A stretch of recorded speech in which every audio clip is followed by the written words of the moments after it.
अस्सलाम वालेकुम दोस्तों, ईद मुबारक। पाक फौज किस तरह से ईद का दिन गुजारती है आज मैं आपको दिखाने वाला हूं। आप तो यकीनन ठंडे ठंडे एसी में अंदर कमरों में ईद गुजारे होंगे, लेकिन ये धूल मट्टी और ये हम बॉर्डर की तरफ जा रहे हैं जहां पाक फौज के जवान ईद मना रहे हैं और साथ साथ ड्यूटी कर रहे हैं, सरहदों की हिफाजत कर रहे हैं मोर्चों में बैठ के। ये मोर्चे की तस्वीर थी, वहां पर ली गई और ये फौजी जवान जो बड़े खुश खुरम हैं, रिलैक्स हैं और ये ईद के रोज़ अपने घरों से दूर हैं लेकिन अपनी धरती माँ की हिफाजत के लिए यहाँ पर मौजूद हैं, तो इनके चेहरों में कोई गम नहीं है। ये सेल्फी वहाँ पर ली थी और यादगार लम्हा। और ये जनाब मोर्चों के ऊपर खड़े हैं, सामने हिंदुस्तान है और ईद के रोज़ पाक फ़ौज के जो जवान हैं अपनी ड्यूटी सर अंजाम दे रहे हैं और वतन की हिफाजत कर रहे हैं।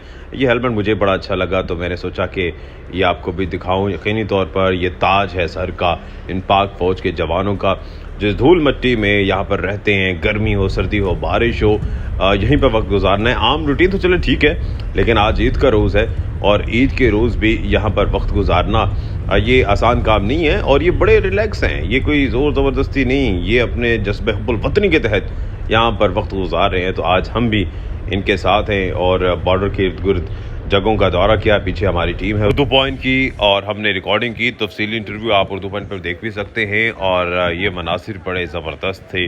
और यकीनी तौर पर मैंने कई लोगों से पूछा कि आपको कोई परेशानी, कोई घबराहट या उदासी दिल में, ज़ाहिर होता है ना ईद की छुट्टियों पर आप घर ना जाएं तो उदासी होती है, लेकिन उन्होंने कहा हमारी ये आदत बन चुकी है। अगर किसी की 20 साल सर्विस है तो उन 20 सालों में 12 सालों की ईदें वो बॉर्डर पर गुजार चुका है या ऑन ड्यूटी गुजार चुका है, तो उसके लिए ये बड़ा नॉर्मल है। और 7-8 ईदें जो है वो घर में गुजारी हैं। बहरहाल वो जब जाते हैं घरों को तो उनके लिए वो भी ईद का त्यौहार होता है, वो भी ईद का दिन होता है, वो भी खुशी का दिन होता है। और ये मंजर वाकई बड़े ज़बरदस्त थे और बड़े, मैं कहता हूँ, जशीले थे। और हमारे लिए कहना, बातें करना बड़ा आसान होता है, लेकिन प्रैक्टिकल करना बड़ा मुश्किल होता है।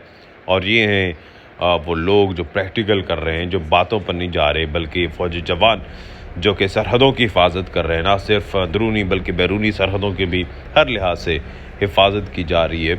और कोई यहाँ पर फैसिलिटी नहीं है, लेकिन ये मुतमईन है, ये हमारे वतन की सरहदों की हिफाजत के लिए ना सिर्फ दिल जमी से यहाँ खड़े हैं, डटे हुए हैं, बल्कि मुतमईन हैं। और ये सारी चीज़ें आपके सामने ही हैं। जो लोग बातें करते हैं बजट की और बाकी चीज़ों की, तो उनके बड़े सामने हैं। खैर, शाम को हम वापस अब लाहौर की तरफ जा रहे हैं, लेकिन बहुत सी यादें, बहुत सी बातें और उम्मीद है काफ़ी अर्सा तक याद रहेंगी। और ये जो ईद के दिन का सूरज जो ग़ुरूब हो रहा है, ये गवाह है कि वतन के मुहाफ़िज़ जाग रहे हैं। अब ये सूरज तो ग़ुरूब हो रहा है, लेकिन इंशाअल्लाह पाकिस्तान का सूरज ता क़यामत तलू रहेगा।